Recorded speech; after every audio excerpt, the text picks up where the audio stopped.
بسم اللہ الرحمن الرحیم۔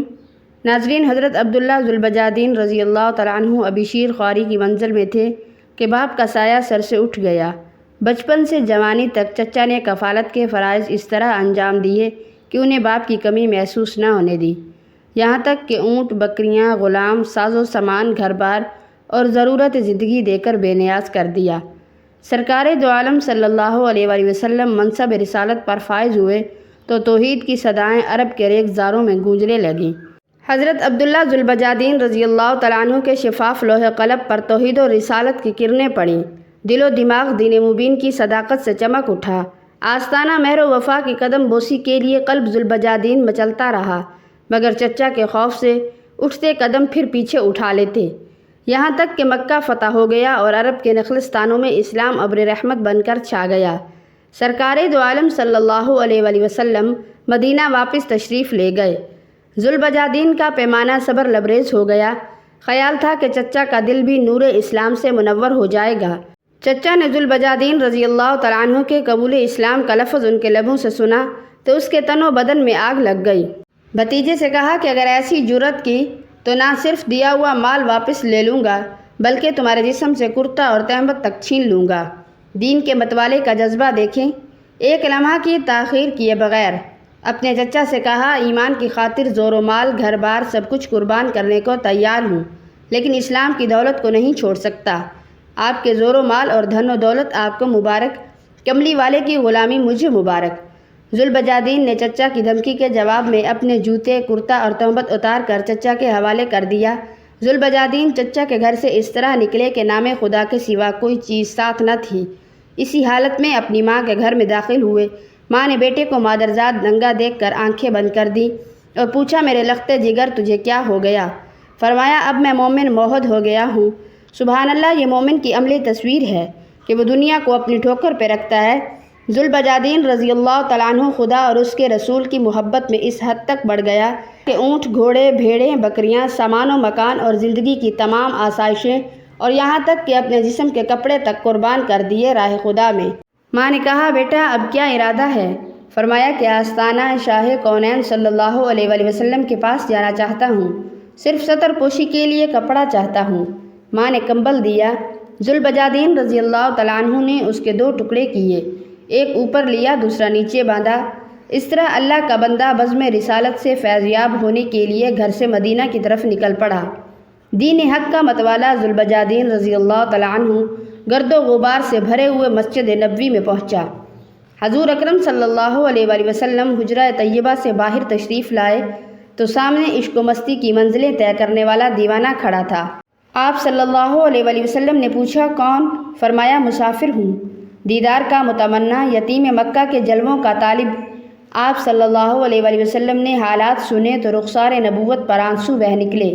فرمایا، میرے اس چاہنے والے کو اصحاب صفہ میں شامل کر دو۔ دربار نبوت میں اللہ کا یہ موحد بندہ بڑے جذبے اور جوش سے قرآن پڑھتا تھا۔ حضرت عمر فاروق رضی اللہ تعالیٰ عنہ نے بلند آواز سے قرآن پڑھتے سنا تو دربار رسالت میں شکایت کی کہ نماز میں خلل واقع ہوتا ہے۔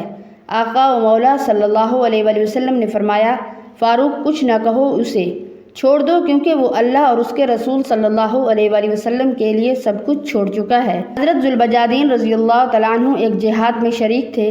لشکر اسلام کے مجاہد درختوں کے پتے کھا کر گزارا کرتے تھے، جذبہ شوق و شہادت سے سرشار۔ حضرت عبداللہ ذوالبجادین رضی اللہ تعالیٰ عنہ بھی اسی قافلہ جہاد میں شریک تھے۔ ایک دفعہ آقا صلی اللہ علیہ وآلہ وسلم کے دربار میں حاضر ہوئے۔ عرض کی، آقا صلی اللہ علیہ وآلہ وسلم دعا فرمائیں، راہ حق میں میرا جسم کام آ جائے، مجھے شہادت کی موت نصیب ہو۔ آپ صلی اللہ علیہ وآلہ وسلم نے فرمایا، ذوالبجادین سامنے درخت سے چھلکا اتار لاؤ۔ آپ خوشی خوشی درخت کا چھلکا اتار لائے۔ آپ صلی اللہ علیہ وآلہ وسلم نے چھلکا لیا اور ذوالبجادین رضی اللہ تعالیٰ عنہ کے بازو سے باندھتے ہوئے فرمایا، میرے مولا، میں کفار پر ذوالبجادین کا خون حرام کرتا ہوں۔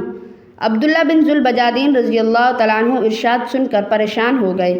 عرض کی، یا اللہ کے رسول، میں تو شہادت کا خواہش مند تھا۔ سرکار دو عالم صلی اللہ علیہ وآلہ وسلم نے فرمایا، جب تم راہ خدا میں نکل پڑے ہو، اب اگر بخار سے بھی مر جاؤ تو تم شہید ہی ہو۔ ہمارا ایمان ہے کہ نبی کی بات جھوٹی نہیں ہو سکتی۔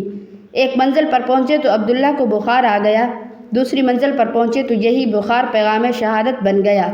یہ سب سے پہلے خوش نصیب صحابی ہیں جن کی قبر میں سرتاج الانبیاء خود اترے۔ جب میت لحد میں اتار دی گئی تو شہنشاہ دو جہاں صلی اللہ علیہ وآلہ وسلم نے صحابہ سے فرمایا کہ ذوالبجادین رضی اللہ تعالیٰ عنہ کی قبر کی اینٹیں میں خود لگاؤں گا۔ تدفین مکمل ہوئی تو آپ صلی اللہ علیہ وآلہ وسلم نے دعا کے لیے ہاتھ اٹھائے، فرمایا الہی میں آج شام تک مرنے والے سے راضی تھا، تو بھی اس سے راضی ہو جا۔ صحابہ کرام رضی اللہ عنہم نے حضرت عبداللہ ذوالبجادین رضی اللہ تعالیٰ عنہ کے بارے میں امام الانبیاء صلی اللہ علیہ وآلہ وسلم کے یہ جذبات دیکھے تو اکثر صحابہ نے کہا کہ اے کاش یہ قبر ہماری ہوتی اور دعائے مغفرت کے لیے ہاتھ نبی صلی اللہ علیہ وآلہ وسلم کے ہوتے۔ ناظرین، یہاں پر کچھ حضور صلی اللہ علیہ وآلہ وسلم کے مزاج کے بارے میں بھی عرض کر دیں، شاید یہ سننے والے اس پر عمل کر کے اپنی زندگی کی خوشیوں کو دوبارہ واپس لے آئیں۔ حضرت عائشہ رضی اللہ تعالیٰ عنہ فرماتی ہیں، جب آپ صلی اللہ علیہ وآلہ وسلم گھر میں داخل ہوتے تو مسکراتے چہرے کے ساتھ داخل ہوتے۔ آپ صلی اللہ علیہ وآلہ وسلم کی خوش مزاجیوں سے چھوٹے چھوٹے بچوں کی دل کی کلیاں کھل اٹھتی تھیں۔ ایک بچہ تھا عمیر، اس کی چڑیا مر گئی جس کو نغیر کہتے تھے۔ آپ صلی اللہ علیہ وآلہ وسلم نے دیکھا کہ بچہ اپنی چڑیا کے مر جانے کی وجہ سے بہت اداس ہے۔ آپ صلی اللہ علیہ وآلہ وسلم نے اس کا دل بہلانے کے لیے بطور مزاح فرمایا، اے عمیر تمہاری نغیر کا کیا ہوا؟ بچہ اپنے نام کے ہم قافیہ الفاظ اور آپ صلی اللہ علیہ وآلہ وسلم کی بے انتہا شفقت سے خوش ہو گیا۔ آپ صلی اللہ علیہ وآلہ وسلم کا رویہ اپنے ساتھیوں یعنی صحابہ کرام رضی اللہ عنہم کے ساتھ بھی نہایت مشفقانہ تھا۔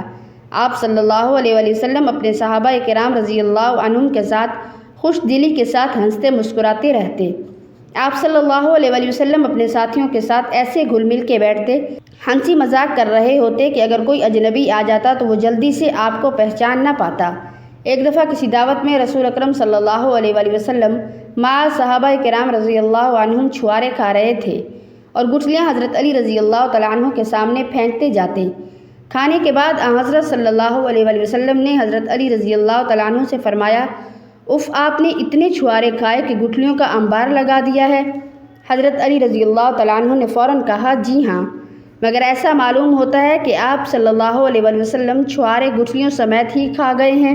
ان سب باتوں کے باوجود ہنسی مذاق کرنے میں کچھ باتوں کا لحاظ رکھنا ضروری ہے۔ مثلاً یہ دیکھ لیں کہ آپ کا مذاق کسی کی دل آزاری، غیبت اور بہتان کا ذریعہ تو نہیں بن رہا۔ اگر ایسا ہے تو پھر آپ نے ایک اچھے خاصے مباح کام کو حرام اور گناہ سے تبدیل کر دیا۔ ایسے مذاق سے دور رہیے جو آپ کو خدا سے دور کر دے۔